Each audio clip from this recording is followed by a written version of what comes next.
müharibə qurtaranda Amerikanların əlindəydim. Onlar bizi azad eləyəndə dedilər ki, bilirsiniz sizin kimiləri vətəndə nə gözləyir? Güllələnmə.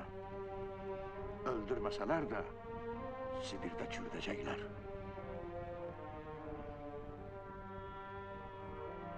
Mən inanmadım. Aç, susuz. Bütün Avropanı dolaşdım. Sovet zonasına çatdım. Yedirtdilər, geyindirdilər. Yaxşı adamlara rast gəldim. Sevinirdim ki, tezliklə vətənə qaydacağım sizin yanınıza. Sonra başlandı. Sorğu-suallar, əllərimə baxdılar. Qabarı azdı. Dedilər, Almanlara qulluq eləmirsən, alçaq.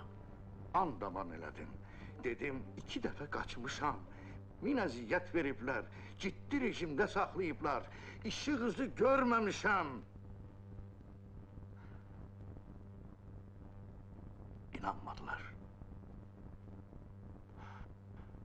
Adımı yazdılar, vətən hainləri siyahısına.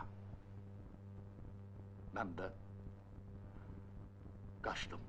Axı sonra hər şey qaydaya düşdü. Günahı olmayanlar bəraət qazandılar, azad oldular. Sən niyə qayıtmadın? Yəqin orada sənin üçün pis keçməyib. Vətəni də, bizi də unutmusan.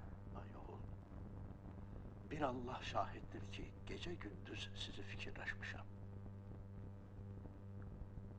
Eşidəndə ki, kəndimizi sel basıb, ürəyim parçalandı. Vaxtsız qocaldım. Sonra eşitdim. Anan da, sən də ölmüsüz. Ona görə də arxain olub qaldın orada? Tikanlı danışma, oğul. Bir özün fikirləş. Mənim burada kimim qalmışdı? Əgər bilsəydim ki, sən sağsan, nə Sibirə baxardım, nə həbsxanaya, gəlib səni tapardım. Amma belə, hara gələydim? Kimin yanına? Necə kimin yanına? Bir fikirləş nə danışırsan? Bəs vətən?